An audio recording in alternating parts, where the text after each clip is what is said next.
Selamat malam. Saat ini saya akan melanjutkan membaca kitab Ayub, yaitu dari Ayub 33. Allah berfirman kepada manusia dengan berbagai-bagai cara. Akan tetapi sekarang, hai Ayub, dengarkanlah bicaraku, dan bukalah telingamu kepada segala perkataanku. Ketahuilah, mulutku telah kubuka, lidahku di bawah langit-langitku berbicara. Perkataanku keluar dari hati yang jujur, dan bibirku menyatakan dengan terang apa yang diketahui. Roh Allah telah membuat aku, dan nafas yang Maha Kuasa membuat aku hidup. Jikalau engkau dapat, jawablah aku, bersiaplah engkau menghadapi aku, pertahankanlah dirimu. Sesungguhnya bagi Allah aku sama dengan engkau, aku pun dibentuk dari tanah liat. Jadi engkau tak usah ditimpa kegentaran terhadap aku, tekananku terhadap engkau tidak akan berat. Tetapi engkau telah berbicara dekat telingaku, dan ucapan-ucapanmu telah kudengar. Aku bersih, aku tidak melakukan pelanggaran. Aku suci, aku tidak ada kesalahan. Tetapi ia mendapat alasan terhadap aku. Ia menganggap aku sebagai musuhnya. Ia memasukkan kakiku ke dalam pasung. Ia mengawasi segala jalanku. Sesungguhnya dalam hal itu engkau tidak benar. Demikian sanggahanku kepadamu, karena Allah itu lebih daripada manusia. Mengapa engkau berbantah dengan dia, bahwa dia tidak menjawab segala perkataanmu? Karena Allah berfirman dengan 1-2 cara, tetapi orang tidak memperhatikannya. Dalam mimpi, dalam penglihatan waktu malam, bila orang nyenyak tidur, bila berbaring di atas tempat tidur, maka ia membuka telinga manusia dan mengejutkan mereka dengan teguran-teguran, untuk menghalangi manusia daripada perbuatannya dan melenyapkan kesombongan orang, untuk menahan nyawanya daripada liang kubur dan hidupnya daripada maut oleh lembing. Dengan penderitaan ia ditegur di tempat tidurnya, dan berkobar terus-menerus bentrokan dalam tulang-tulangnya. Perutnya bosan makanan, hilang nafsunya untuk makanan yang lezat-lezat.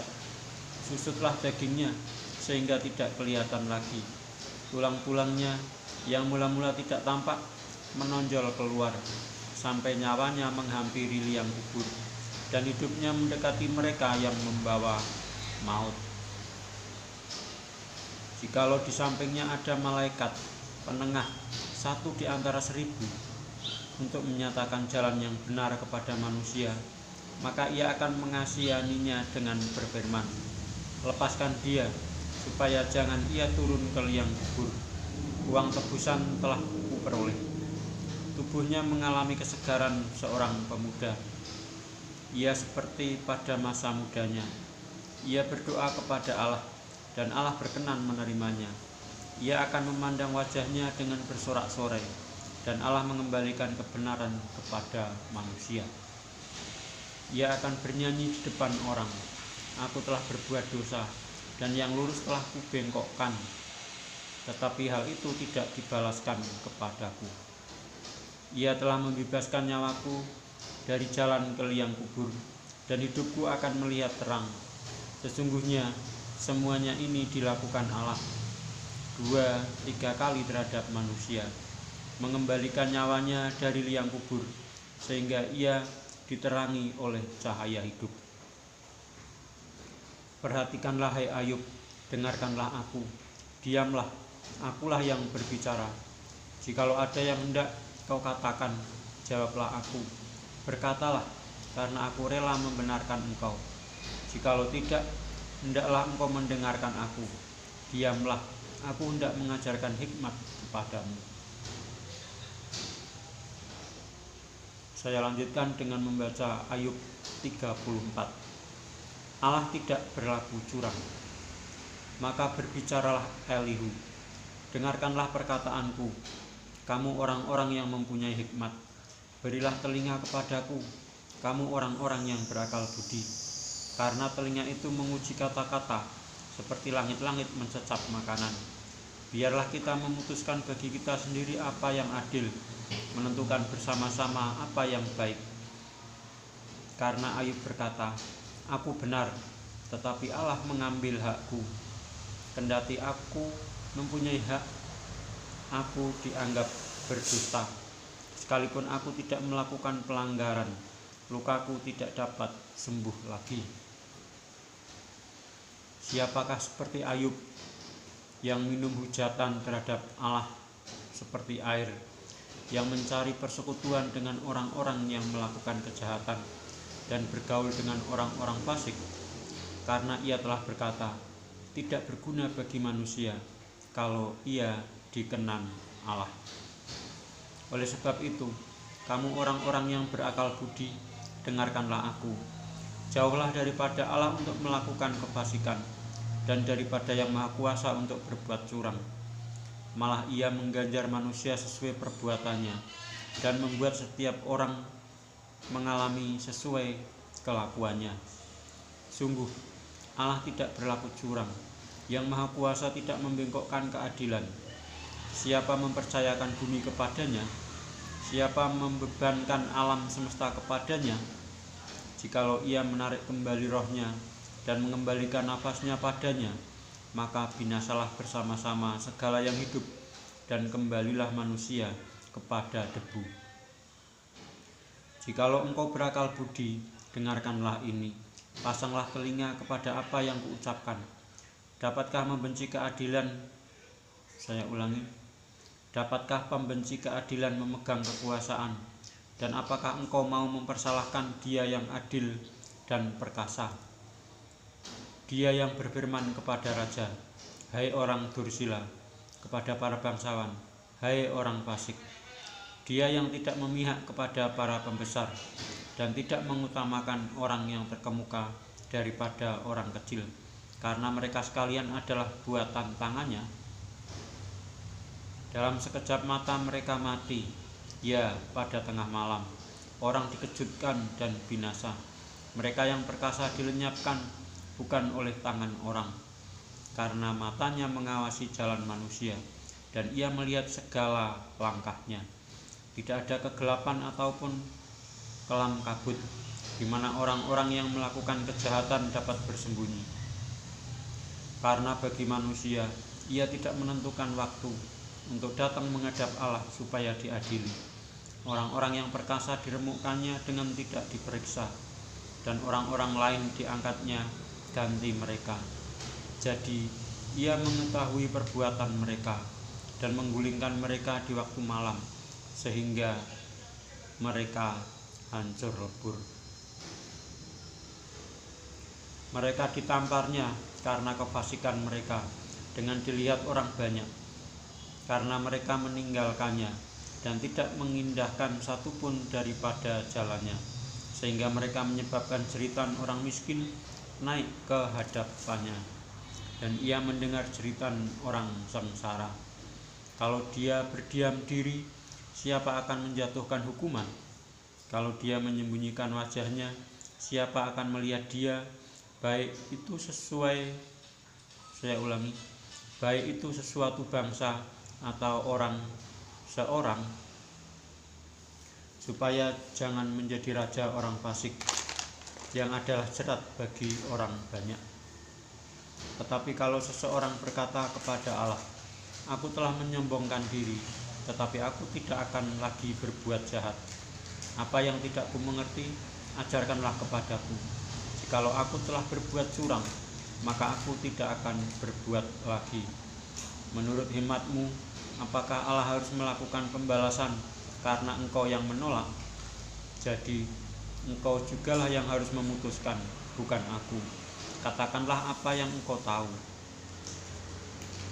Maka orang-orang yang berakal budi dan orang yang mempunyai hikmat yang mendengarkan aku akan berkata kepadaku, Ayub berbicara tanpa pengetahuan, dan perkataannya tidak mengandung pengertian.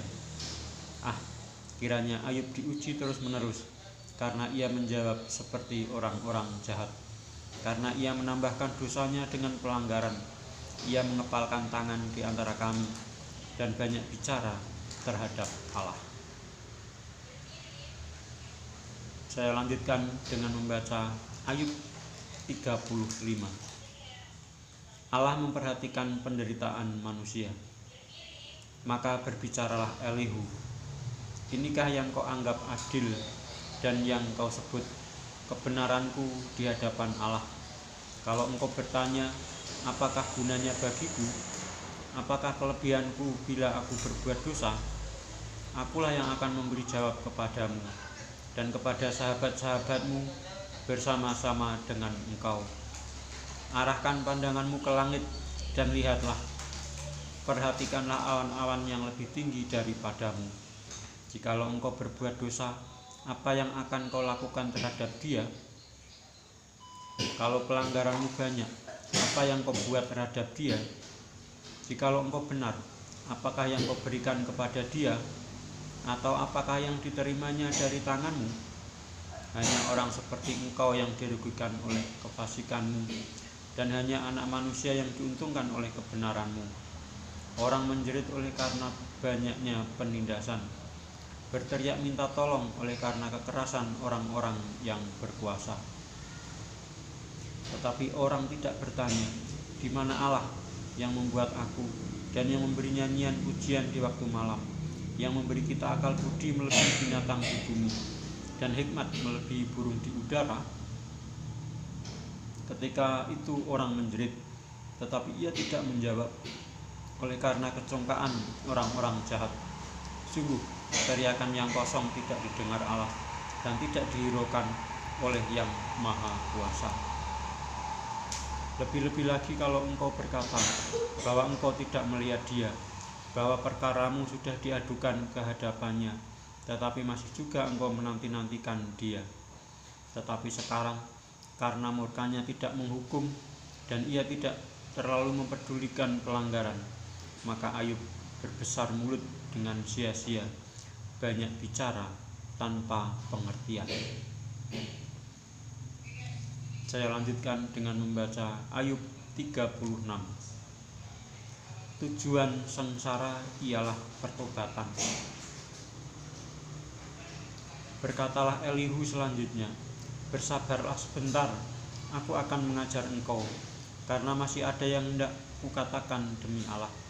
Aku akan meraih pengetahuanku dari jauh dan membenarkan pembuatku, karena sungguh-sungguh bukan dusta perkataanku. Seorang yang sempurna pengetahuannya menghadapi engkau. Ketahuilah, Allah itu perkasa, namun tidak memandang hina apapun. Ia perkasa dalam kekuatan akal budi. Ia tidak membiarkan orang fasik hidup, tetapi memberi keadilan kepada orang-orang sengsara. Ia tidak mengalihkan pandangan matanya dari orang benar, tetapi menempatkan mereka untuk selama-lamanya di samping raja-raja di atas tahta, sehingga mereka tinggi martabatnya. Jikalau mereka dibelenggu dengan rantai, tertangkap dalam tali kesengsaraan, maka ia memperingatkan mereka kepada perbuatan mereka dan kepada pelanggaran mereka, karena mereka berlaku congkak, dan ia membukakan telinga mereka bagi ajaran dan menyuruh mereka berbalik dari kejahatan. Jikalau mereka mendengar dan takluk, maka mereka hidup mujur sampai akhir hari-hari mereka dan senang sampai akhir tahun-tahun mereka. Tetapi jikalau mereka tidak mendengar, maka mereka akan mati oleh lembing dan binasa dalam kebebalan. Orang-orang yang fasik hatinya menyimpan kemarahan. Mereka tidak berteriak minta tolong kalau mereka dibelenggunya. Nyawa mereka binasa di masa muda, dan hidup mereka berakhir sebelum saatnya. Dengan sengsara ia menyelamatkan orang sengsara, dengan penindasan ia membuka telinga mereka. Juga engkau dibujuknya keluar dari dalam kesesakan, ke tempat yang luas, bebas dari tekanan, ke meja hidanganmu yang tenang dan penuh lemak. Tetapi engkau sudah mendapat hukuman orang fasik sepenuhnya. Engkau dicengkeram hukuman dan keadilan. Janganlah panas hati membujuk engkau berolok-olok. Janganlah besarnya tebusan menyesatkan engkau. Dapatkah teriakanmu meluputkan engkau dari kesesakan? Ataukah seluruh kekuatan jerih payahmu? Janganlah merindukan malam hari, waktu bangsa-bangsa pergi dari tempatnya.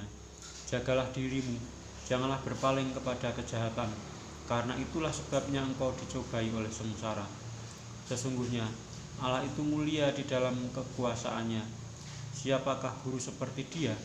Siapakah akan menentukan jalan baginya? Dan siapa berani berkata, engkau telah berbuat curang? Ingatlah bahwa engkau harus menjunjung tinggi perbuatannya yang selalu dinyanyikan oleh manusia. Semua orang melihatnya, manusia memandangnya dari jauh. Sesungguhnya Allah itu besar, tidak tercapai oleh pengetahuan kita. Jumlah tahunnya tidak dapat diselidiki. Ia menarik ke atas titik-titik air dan memekatkan kabut menjadi hujan yang dicurahkan oleh mendung dan disiramkan ke atas banyak manusia. Siapa mengerti berkembangnya awan dan bunyi gemuruh di tempat kediamannya?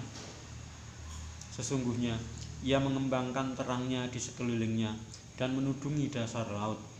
Karena dengan semuanya itu ia mengadili bangsa-bangsa dan juga memberi makan dengan berlimpah-limpah. Kedua tangannya diselubunginya dengan kilat petir dan menyuruhnya menyambar sasaran. Pekik perangnya memberitakan kedatangannya, kalau dengan murka ia berjuang melawan kecurangan.